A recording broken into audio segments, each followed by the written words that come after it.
In the late 90s and early 2000s, there was a bunch of comedies released that starred that current crop of SNL alumni.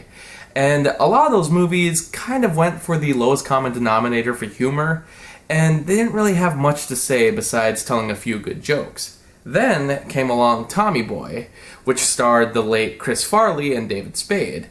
It wasn't a huge hit at the time for Paramount Pictures, and without the rest of the SNL cast there to support them, you would think this movie would fall to the wayside.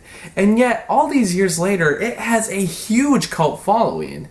You could maybe give credit to the fact that Chris Farley himself died at a young age, and maybe his cult following helped to pick this movie up. But I think there's something more that those other movies didn't have that Tommy Boy does. Tommy Boy was directed by Peter Segal in 1995, one of the many movies Lorne Michaels had produced for the SNL alumni. As mentioned before, it stars Chris Farley and David Spade, both in one of their first starring roles, as characters who go on a road trip through the Midwest to save the family auto parts plant. Chris Farley plays Tommy, a recent college graduate who has no direction in life, so he decides to come back home to work for the family business. During his second marriage reception, the father suddenly dies of a heart attack. Since the bank doesn't trust that the company can survive without the father, they hold back on giving a loan until Tommy offers the home and himself to help sell the brake pads to potential buyers, hoping to save hundreds of jobs in their area. So with that plot alone, you can tell while it ended up being a vehicle for a rising comedy star to basically play themselves and bring their own shenanigans to the table, the writers obviously had a clear idea for the kind of story they wanted to tell. Sure, it's a lot of what we've seen before, the road trip tropes have been done to death, and just about anything you have seen before probably happens here too, but what makes this one stand out just a bit more is the genuine heart and soul that runs through. Being from an area like this, I can't help but relate to a lot of the ideals of this movie. The big business wants to buy up the smaller company for the name alone, and even after they're persuaded to change their minds, it's not like the bigger business has a change of heart. They only change their minds to avoid a PR travesty, but they make it clear that this was a one-time fluke, which feels extremely too real. Also, this boss is played by Dan Aykroyd, whose articulate and stern persona really matches the tone of the scenes. Tommy himself is very likable, despite being a schmuck. He's a lovable dork played by an actor who really doesn't offer too much in the way of dramatic material, but you can't help but root for him despite all the off-color antics. This actually works well for the character's strengths in saving the company, as his odd approach to winning over people helps to get more customers for the desperate company.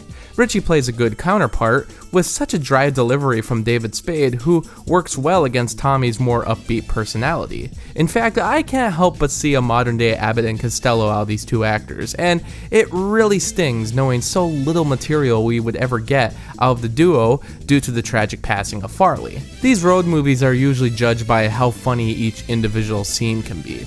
To be honest, it doesn't always knock it out of the park. There's some moments that just don't work for me, and others that just feel too familiar or done better in earlier or later movies.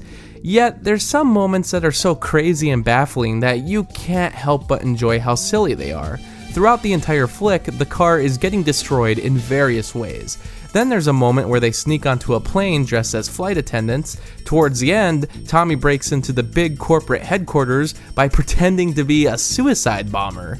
The entire movie involves scenarios that just wouldn't be plausible after 9/11. It's of the time, but only in the best ways. You also get another brilliant villain performance from Rob Lowe, who's just so good at playing it straight and serious, you can just never quite guess what will happen to him next.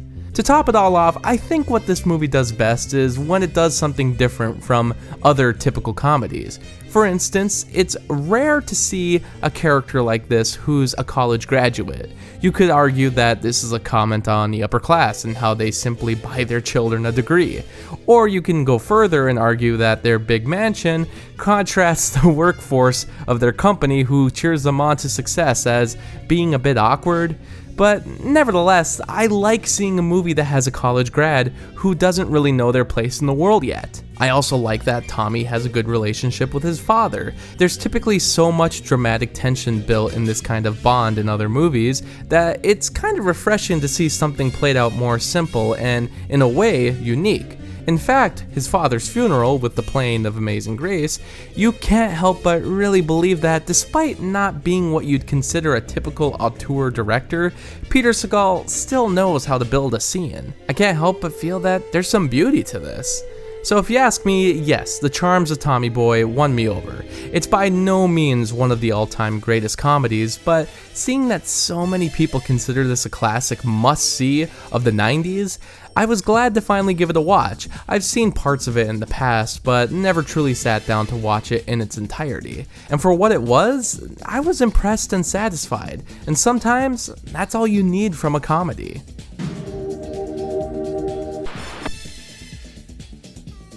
Thanks to Nolan Cho for this Patreon request, and thanks to all my Patreon supporters. For only $7, you can get your own monthly movie review. Ask me to review anything I haven't already. There's also other perks like blogs, exclusive videos, and early access. You can also follow me on Facebook, Twitter, and Instagram. And thanks so much for watching this video.